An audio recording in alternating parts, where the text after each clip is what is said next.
ആകയാൽ പ്രിയപ്പെട്ടവരെ, ഇവ പ്രതീക്ഷിച്ചുകൊണ്ട് കളങ്കവും കറയുമില്ലാതെ സമാധാനത്തിൽ കഴിയുന്നവരായി നിങ്ങൾ അവന് കാണപ്പെടാൻ വേണ്ടി ഉത്സാഹിക്കുവിൻ.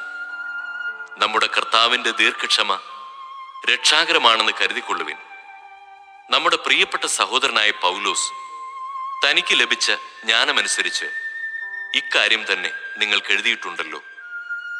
ഈ വിഷയത്തെക്കുറിച്ച് പറയുമ്പോഴെല്ലാം ഇങ്ങനെ തന്നെയാണ് എല്ലാ ലേഖനങ്ങളിലും അവൻ എഴുതിയിരിക്കുന്നത്. മനസ്സിലാക്കാൻ വിഷമമുള്ള ചില കാര്യങ്ങൾ അവയിലുണ്ട്. അറിവില്ലാത്തവരും ചഞ്ചല മനസ്കരുമായ ചിലർ മറ്റു വിശുദ്ധ ലിഖിതങ്ങളെപ്പോലെ അവയെയും തങ്ങളുടെ നാശത്തിനായി വളച്ചൊടിക്കുന്നു.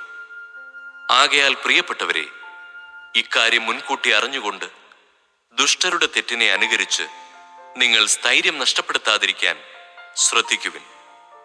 നമ്മുടെ കർത്താവും രക്ഷകനുമായ യേശുക്രിസ്തുവിന്റെ കൃപയിലും അവനെക്കുറിച്ചുള്ള അറിവിലും നിങ്ങൾ വളരുവിൻ. അവന് ഇപ്പോഴും എന്നേക്കും മഹത്വമുണ്ടായിരിക്കട്ടെ. ആമേൻ.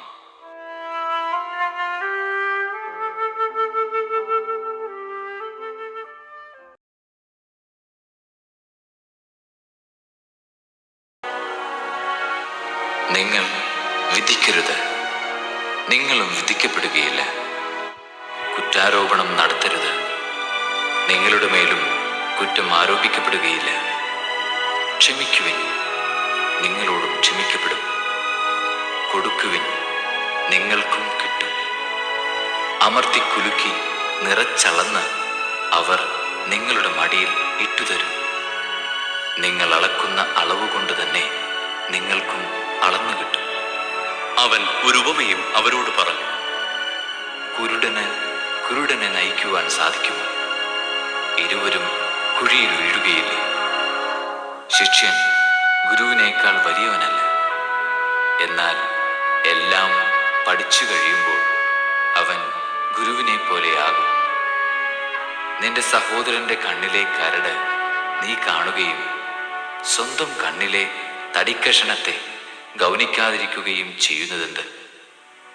സ്വന്തം കണ്ണിലെ തടിക്കഷണം കാണാതിരിക്കെ സഹോദര, നിന്റെ കണ്ണിലെ കരട് ഞാനെടുത്ത് കളയട്ടെ എന്ന് പറയാൻ നിനക്ക് എങ്ങനെ കഴിയും?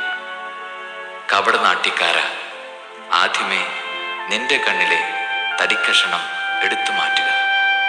അപ്പോൾ നിന്റെ സഹോദരന്റെ കണ്ണിലെ കരട് എടുത്തു കളയാൻ കഴിയത്തക്ക വിധം നിന്റെ കാഴ്ച തെളിയും.